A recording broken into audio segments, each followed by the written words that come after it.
शिक्षा विभाग में कर्मचारियों के ट्रांसफर। जैसे कि हमें पता है कि सोशल मीडिया और अन्य समाचार पत्रों के माध्यम से जानकारी मिली है कि शिक्षा विभाग में मई माह में कर्मचारियों के ऑनलाइन ट्रांसफर होंगे और इसके लिए आवेदन एजुकेशन पोर्टल 3.0 से करना होगा कर्मचारियों को।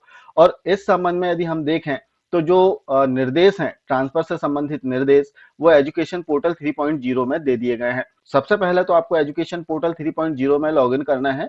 लॉगिन करने के बाद में इसमें ट्रांसफर मैनेजमेंट का एक ऑप्शन आएगा। जैसे इसे हम ओपन करते हैं तो ट्रांसफर से रिलेटेड जो निर्देश हैं वो इसमें दिए गए हैं और इन निर्देशों में हमने पूर्व के वीडियो में भी चर्चा किया है, तो इसमें अधिक चेंज नहीं है।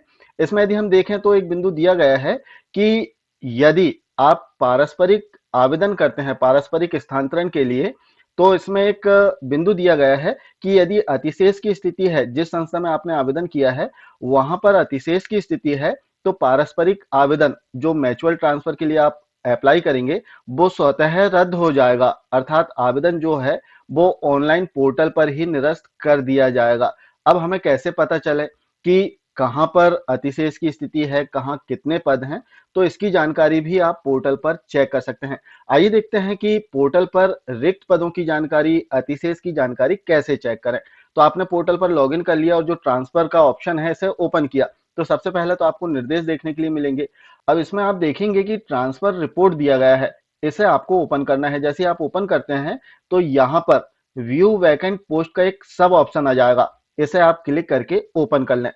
वीडियो में एक बात बताना चाहेंगे कि आपको जो भी लेटेस्ट जानकारी है ट्रांसफर से रिलेटेड, वो वीडियो के माध्यम से लगातार बताई जाएगी सबसे पहले।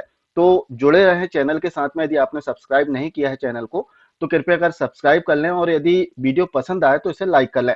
और यदि आप हमारे व्हाट्सएप ग्रुप में जुड़ना चाह रहे हैं तो डिस्क्रिप्शन बॉक्स में इसकी लिंक दी गई है, आप ज्वाइन भी हो सकते हैं। तो हम बात कर रहे थे वैकेंट पोस्ट और जो सरप्लस है उस पोस्ट की। तो इसके लिए जैसे हमने इस पर क्लिक किया तो एक नया पेज आ गया है। अब यहाँ पर आप ईयर देखेंगे तो 2025 ऑटो सेलेक्ट है। यहाँ पर आपको संस्था का यूडाइस कोड फिल करना है, उस संस्था का जहां पर आप ट्रांसफर लेना चाह रहे हैं, या फिर उस संस्था का जहां पर आप रिक्त पद या फिर अतिशेष की स्थिति चेक करना चाह रहे हैं।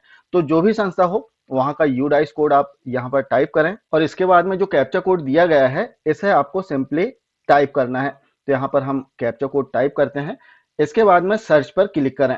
जैसे ही हम सर्च पर क्लिक करेंगे नीचे जो डाइस कोड हमने फिल किया है इस स्कूल से रिलेटेड सारी जानकारी आ जाएगी, जिसमें आप देखेंगे कि जिले का नाम दिया है, ब्लॉक का नाम दिया गया है, स्कूल का नाम भी आ गया है।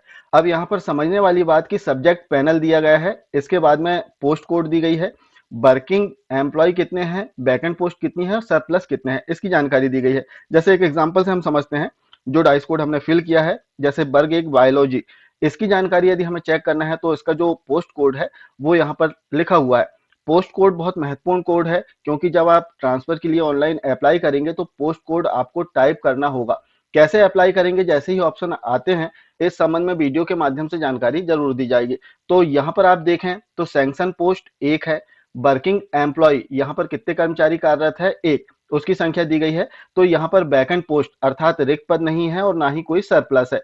इसके बाद में इसी प्रकार यदि हम देखें तो यहाँ पर वर्ग एक इंग्लिश, यहाँ पर सैंक्शन पोस्ट जो स्वीकृत पद हैं वो दो हैं, वर्किंग एम्प्लॉय कार्यरत जो शिक्षक हैं वो चार हैं, और यहाँ पर वैकेंट पोस्ट जीरो और सरप्लस दो। तो कहने का तात्पर्य कि यदि कोई कर्मचारी मैचुअल के लिए यहाँ पर आवेदन करता है जहां पर अतिशेष वाले कर्मचारी हैं, सरप्लस पोस्ट यदि प्रदर्शित हो रही है और ऐसे स्कूल में कर्मचारी ने मैचुअल के लिए आवेदन कर दिया तो उनका जो आवेदन है वो स्वतः निरस्त हो जाएगा।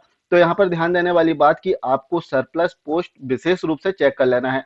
रही बात रिक्त पदों की, तो यहाँ पर जो वैकेंट पोस्ट है यहाँ से आप रिक्त पद चेक कर सकते हैं। तो बहुत सामान्य तरीका है, मध्य प्रदेश के किसी भी स्कूल की जानकारी आप इसमें चेक कर सकते हैं अपने लॉगिन आईडी पासवर्ड से लॉगिन करने के बाद। इसमें आप वैकेंट पोस्ट चेक कर लें कि कहां पर रिक्त पद हैं और उन पदों के विरुद्ध आप अपना स्वैच्छिक आवेदन, मैचुअल या फिर प्रशासनिक स्थानांतरण हो सकता है ऐसे पदों पर जहां पर पद रिक्त हैं। तो आशा है जानकारी आप समझ पाए होंगे कि किस प्रकार से हमें रिक्त पद और जो सरप्लस पोस्ट है इसे चेक करना है। तो बने रहें इसी प्रकार की लेटेस्ट इंफॉर्मेशन के साथ में आपके अपने चैनल जय डहरिया के साथ में। आप सभी के ढेर सारे स्नेह और सहयोग के लिए बहुत बहुत धन्यवाद। नमस्कार, जय हिंद।